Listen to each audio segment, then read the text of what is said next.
bizlere bir görev veriyor.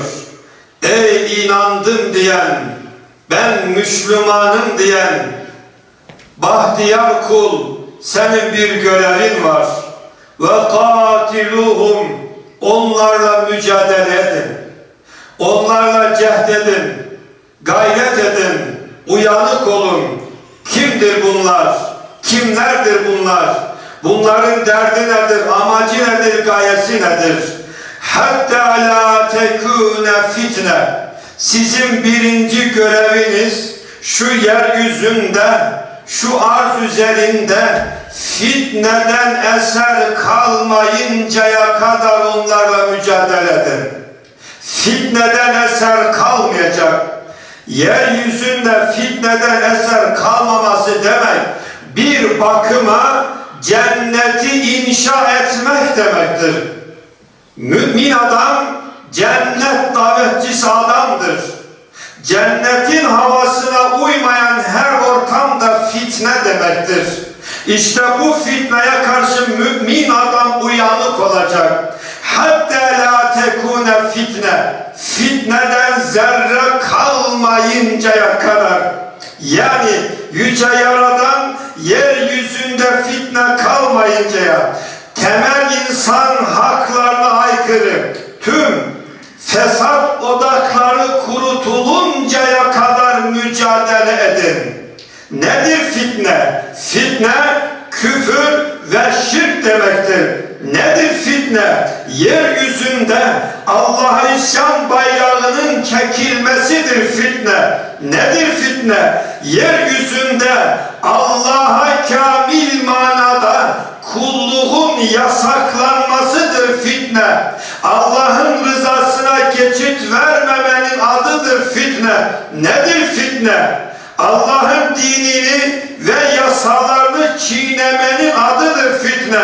Fitne, müminleri zorla dinlerinden, imanlarından, itikatlarından, haysiyetlerinden döndürüp kendi çirkin ve şeytani emellerine döndürmenin adıdır fitne.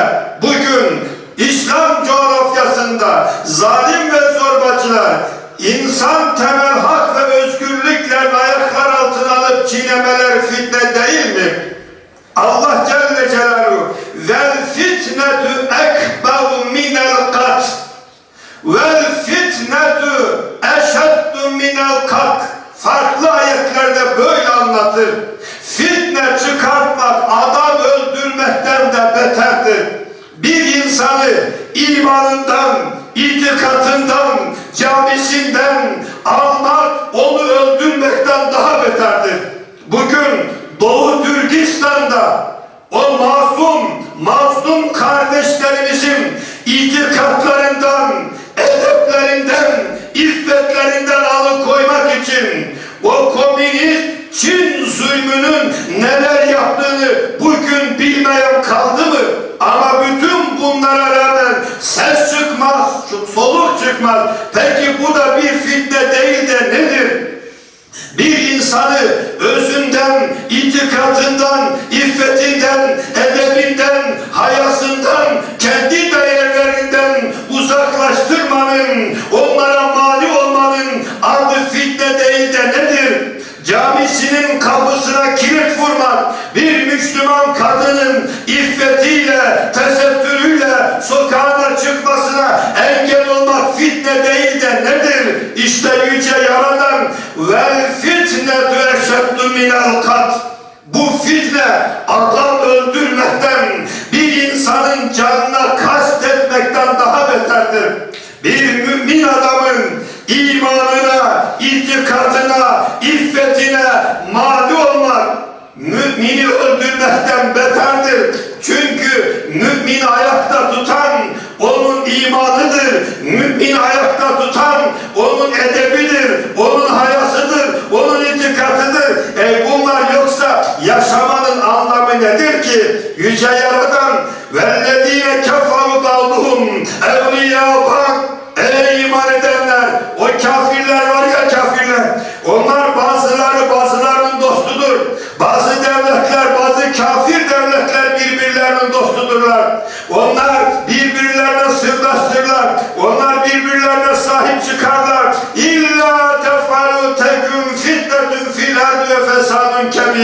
Eğer siz böyle yapmazsanız yeryüzünde büyük bir fesat olur, bozgunculuk olur, sıkıntı olur, anarşi olur, terör olur, kargaşa olur. Eğer siz ve atasımı bihablillahi cemiyen ve la teferrakun, eğer siz Allah'ın ipine sımsıkı sarılmazsanız yeryüzünde kaos olur. Fitne kendi çirkin ideolojilerini, fikirlerini dayatmanın adıdır. İşte bunu bazen basın yoluyla ortaya koyarlar.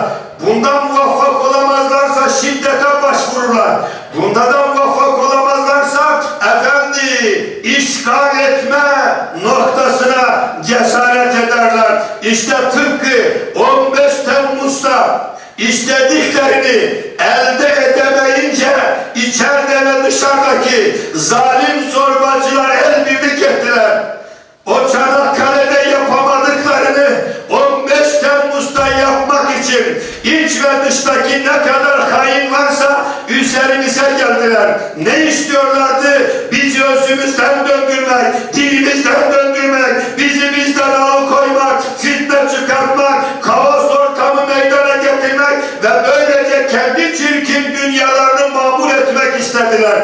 Ama Allah'ın yardımıyla bu necip millet, bu Anadolu evladı buna geçit vermedi ve adeta tarihe şu notu düştü.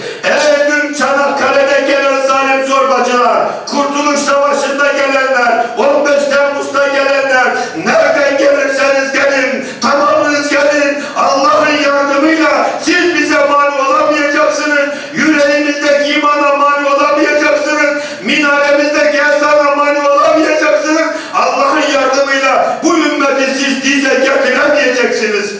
İstediğiniz kadar fitne, fesat odaklarını devreye koyun. İstediğiniz kadar mücadele edin. Allah'ın yardımıyla biz birlik dirlik içerisinde Allah'ın dinine hizmet edeceğiz. Birinci görevimiz bu. İkincisi ve yerkuneddinu kulluhu lillah. Yeryüzünde din Allah'ın oluncaya kadar, Allah'ın rızası oluşuncaya kadar, Allah'ın hükmü tecelli edinceye kadar ey ümmeti Muhammed siz gayret edin. Çünkü din hayattır.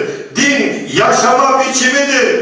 Bu yaşama biçimini elinizden almak isteyenlere karşı mücadele edin. Unutmayın ki mümin adam kul inna salati ve nusuki ve mahyaya ve memati lillahi rabbil alemin la şerike.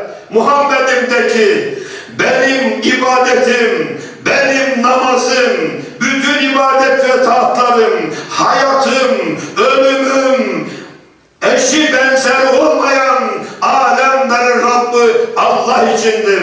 Ve netice itibariyle وَاتَّقُوا فِتْنَةً لَا تُصِيبَنَّ الَّذِينَ ظَلَمُوا مِنْكُمْ خَاصَّةً. Ey ümmet! Öyle bir fitneden sakının ki o içimizdeki sadece zalim ve zorbacılara isabet etmez. O geldiği zaman toptan yanarsınız.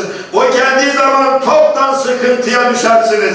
İşte bugün yeryüzünde bütün yeryüzü mütekebbirleri, bütün yeryüzü kafirleri ümmeti Muhammed'i adeta dize getirmek, ümmeti Muhammed'i yeryüzünde silmek istiyorlar. Ama bütün bunlara rağmen biz birlik dirlik içerisinde olursak, ister içeride, ister dışarıda ne kadar kefer olursa olsun Allah'ın yardımıyla biz yürüyeceğiz, biz büyüyeceğiz ve inşallah netice, hüküm Allah'ın olacak. Çünkü biz biliyoruz ki mümine düşen vazife ve'bud rabbeke hatta ye'tiyekel yakin. O ölüm gelince kadar ben Allah için ter dökeceğim.